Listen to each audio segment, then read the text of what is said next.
Hola, muy buenas a todos, bienvenidos a esta nueva emisión de Platícame de él. En esta ocasión tenemos un invitado realmente especial para Santo Bonji.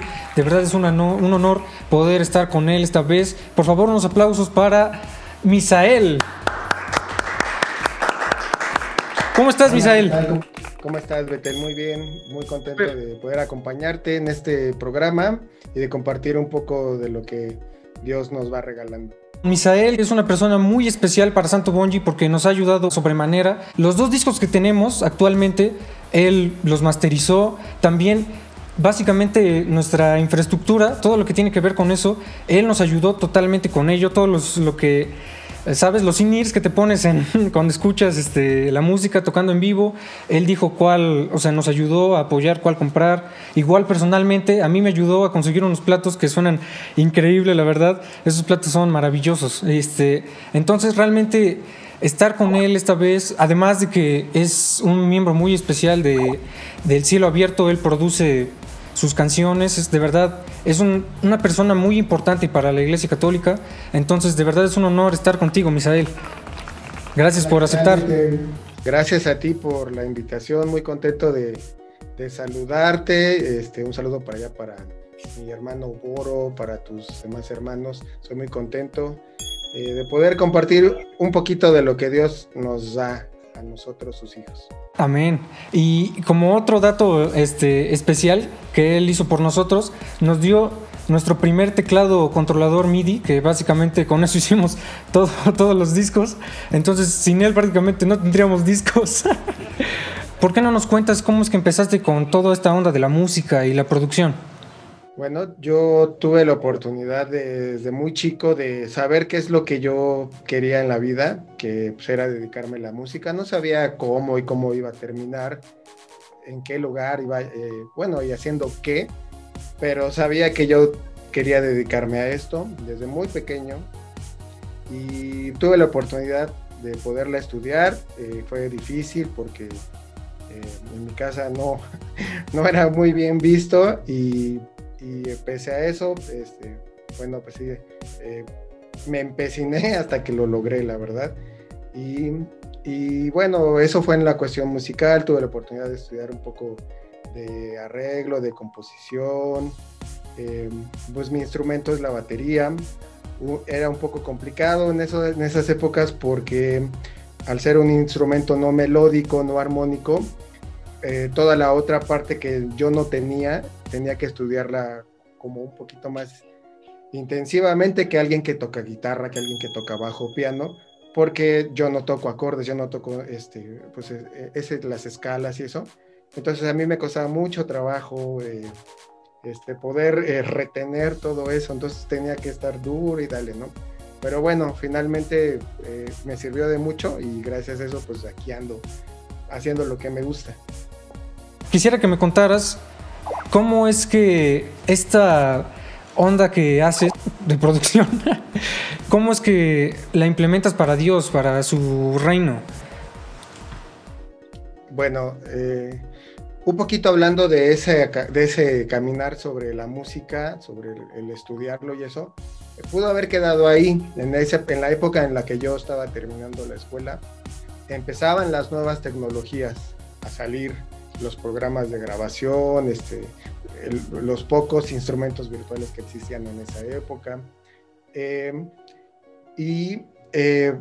Pues tuve a bien, que creo que fue un poco también un plan de Dios, porque me pude haber perdido y quedarme ahí, y me dediqué a estudiar todo eso de que venía nuevo, y hasta que lo aprendí a dominar bastante, cuestiones de los programas, todo esto de saber pues los equipos, que me suscribía, empezaba el YouTube, empezaban un poquito estos canales donde aprendes tantas cosas, y yo me suscribía a todo lo que hubiera, yo me suscribía. Entonces de ahí yo me fui enterando de cada cosa que salía. Había unas cosas bastante malas, pero ahí encontré también cosas muy valiosas que me sirvieron más adelante, cuando ya tuve la oportunidad de poner esos conocimientos al servicio de la iglesia.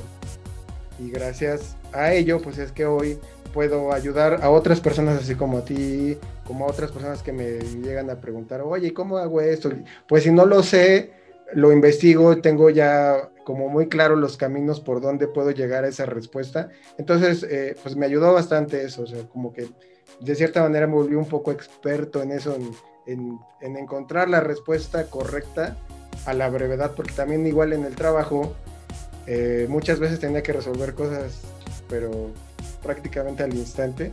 Entonces, pues gracias a Dios adquirí esa habilidad de poderlo hacer. No, y esto que dices, ¿no? De si me preguntan algo, yo lo quiero investigar, definitivamente es una persona muy comprometida y además de un excelente corazón. Y por eso, bueno, déjame que les diga que Misael ha hecho muchos arreglos, muchas canciones ha producido de verdad para El Cielo Abierto. El Cielo Abierto, para el que no lo sepa, es de lo más top, si no es que lo más top de la música católica en español. Y bueno, eso no es, o sea, español se podría decir que hasta del mundo, ¿no? Y que todo este conocimiento se lo estés dando a Dios y a la gente, de verdad que pues es admirable, ¿no? Es una persona muy comprometida y muy buena. Y es por eso que este cambio, bueno, me imagino que surgió un cambio que pues nos gustaría que nos compartieras, ¿no? ¿Cuándo es que te reconociste hijo de Dios? Mira, yo hace muchísimos años empecé a colaborar con Grupo Manuel en esa época, pues más de 20 años. Y en la escuela pues siempre nos decían, hoy vas a tocar este ritmo o este tipo de música, aunque no te guste lo tienes que aprender a tocar porque en algún momento de tu vida lo vas a hacer. Entonces yo con esa mentalidad entré a Grupo Manuel. En un inicio fue como, pues me ofrecen un trabajo, necesitaban alguien que tocara la batería, yo pues la tocaba y entré. Entonces fue como esa misma visión de, pues bueno, hoy voy a tocar esto, pues lo voy a hacer y mañana a lo mejor estoy tocando otro tipo de música, ¿no? Muchos años estuve así, tocando para Dios, pero no metido en las cosas de Dios prácticamente. Hasta que por el año 2000, yo creo, 2002, ellos empezaron a hacer noches de adoración, donde cuando yo tocaba había muchos conciertos, o sea, conciertos grandes para jóvenes, pues todos los instrumentos, bajo, guitarra, batería, pues el audio así, pues un poquito ya más grande, más organizado.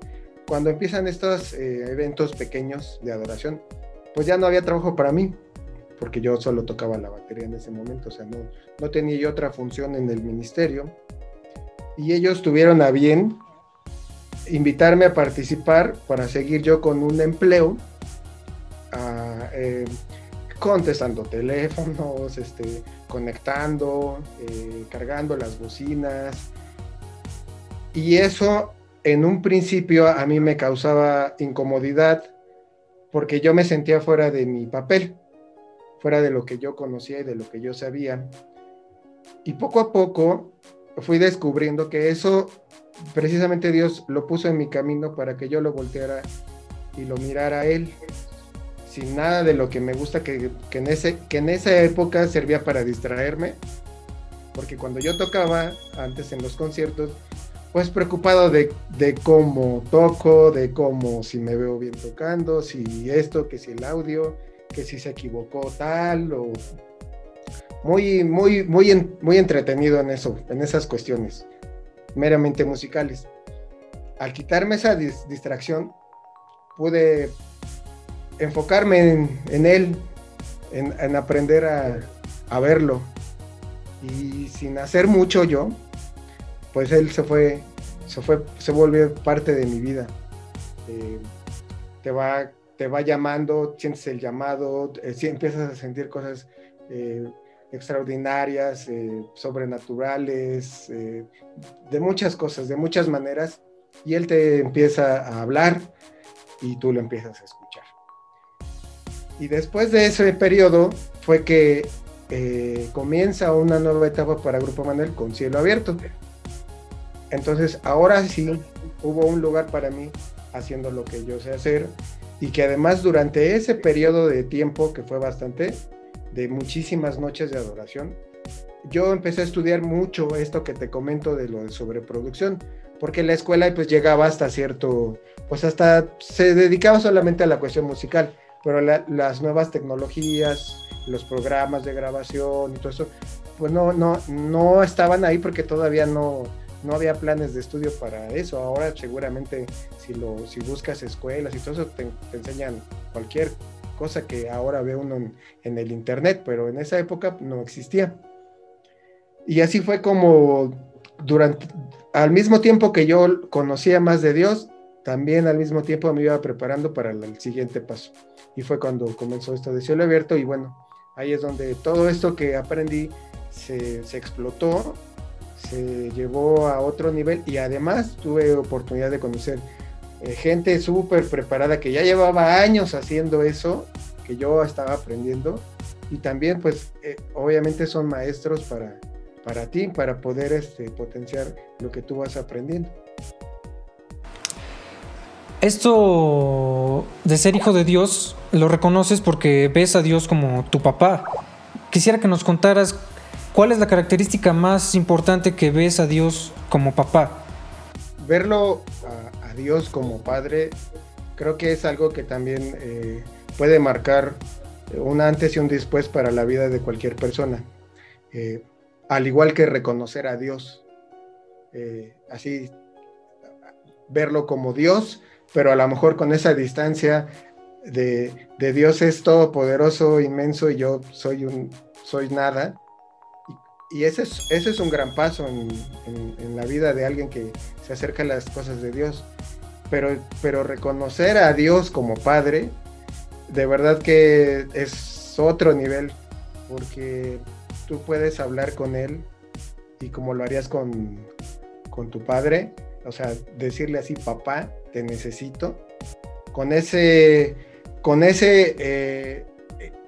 que hasta se te eriza la piel de decirlo, porque sabes que la respuesta de tu padre va a ser amorosa hacia ti, que te va a ayudar, que va a estar ahí contigo, que prácticamente te dice, aunque no te lo diga: aquí estoy, lo que necesites, cuenta conmigo. Y eso es muy bonito porque conforta, entonces tu relación es más cercana. Y más, ahí te compartir un poco de mi vida. Es un poco más complicado reconocer eso cuando en la vida terrenal tu papá fue una persona como distante, como que no lo tuviste cerca. Muchísimos tienen pues terribles experiencias, además, ¿no? No solo de que no estuvo, sino experiencias terribles, o un padre distante. Entonces el papá es algo complicado a veces, ¿no? Casi siempre hay ahí, que todos tenemos cositas con nuestros papás, ¿no? Nuestros papás terrenales. Entonces, cuando uno puede reconocer eso, pese a esas circunstancias, también ayuda en tu relación con tu padre, la que haya sido con él. Porque Dios, a través de su poder, sana poco a poco esas heridas, y a lo mejor lo que tú pensabas cambia y lo puedes ver con otra perspectiva, y te ayuda muchísimo para tu vida. Un Dios que es tu padre y que sabes que lo que sea que te vaya a decir o lo que sea que te vaya a contar por querer hablar con él va a estar bien, porque tu padre te ama, ¿no? ¿Cómo debe actuar un hijo de Dios? Es como tratar de agradar a tu padre, pero no porque es Dios. No es porque es Dios todopoderoso, sino porque es tu papá. Y cuando lo ves así, es un poco más fácil, porque es un acto de amor. Es como decirle: te amo, papá, y yo trataré de hacer las cosas que sean lo más agradables para ti. Sabes que si te tropiezas, ahí está la mano de tu papá para levantarte y para ayudarte. Entonces, pues eso es lo que yo creo, y lo que está circundante a eso, a esa relación con tu papá, son los mandamientos, la palabra de Dios, el ejemplo de vida que nos dio Jesús. Pero siento que si lo tratamos de abordar por ese lado, donde parece como si todo fuera una obligación, como si todo fuera reglas, imposiciones, es más difícil poder seguirlo. En cambio, si lo vemos desde esta perspectiva, lo demás nos cuesta menos trabajo, de verdad. Es un poco más fácil caminar con Él, porque vamos con Él. No hacia Él, sino con Él. Esto que dijiste de los mandamientos, las personas pueden pensar, clásico, que es como, o sea, por quererte, no sé, someter o algo así, cuando realmente mi hermana lo dice muy seguido, es porque nos ama. Como tú dices, porque es bueno caminar con Él. Yo creo que es bueno porque mientras no te sueltes de su mano, las circunstancias que nos van pasando en nuestra vida son más llevaderas. Por otro lado, también recalcando lo de no verlo como una persona o como un ser súper lejano para nosotros e inmenso que no somos, que no tenemos ni la más remota idea de quién es ni cómo es. Verlo como papá lo hacemos pequeño en ese sentido de nuestro entendimiento. Él no pierde su poder y su grandeza, pero en nuestro pequeño entendimiento lo podemos traducir a nuestro lenguaje de algo que es más fácil que podamos entender. Solamente es eso, y pues seguir con Él cada día, conocerlo más, pero a través de este diálogo de un papá o de un hijo con su papá. El Dios del amor, ¿sabes? El más amoroso de todos es tu Padre, ¿no? Fue de verdad un honor tenerte aquí. No sé, tal vez quisieras decir una última cosa a todos los que nos están viendo. Yo agradecerles de verdad por invitarme, por pensar en mí, a toda su comunidad. Nada más desearles que sigan adelante, que se sigan entregando a Dios con todas sus fuerzas, y como el mejor ejemplo que tenemos de cómo ver a Dios como nuestro Padre lo tenemos en Jesús. Jesús, en sus momentos más difíciles, en su vida como hombre, lo llamó Padre, lo llamó Papá. Entonces nosotros en nuestra vida, buscarlo así, buscarlo con el nombre de Papá. Agradecerte por esta entrevista, pues por todo lo que has hecho por nosotros, de verdad. Sin ti no creo que estaríamos aquí, y es en serio, o sea, no lo digo por quedar bien ni nada. Y gracias a ustedes por escuchar esta entrevista. De verdad que fue una entrevista muy, muy cercana para estar con Dios. Y nos vemos la siguiente emisión. Adiós.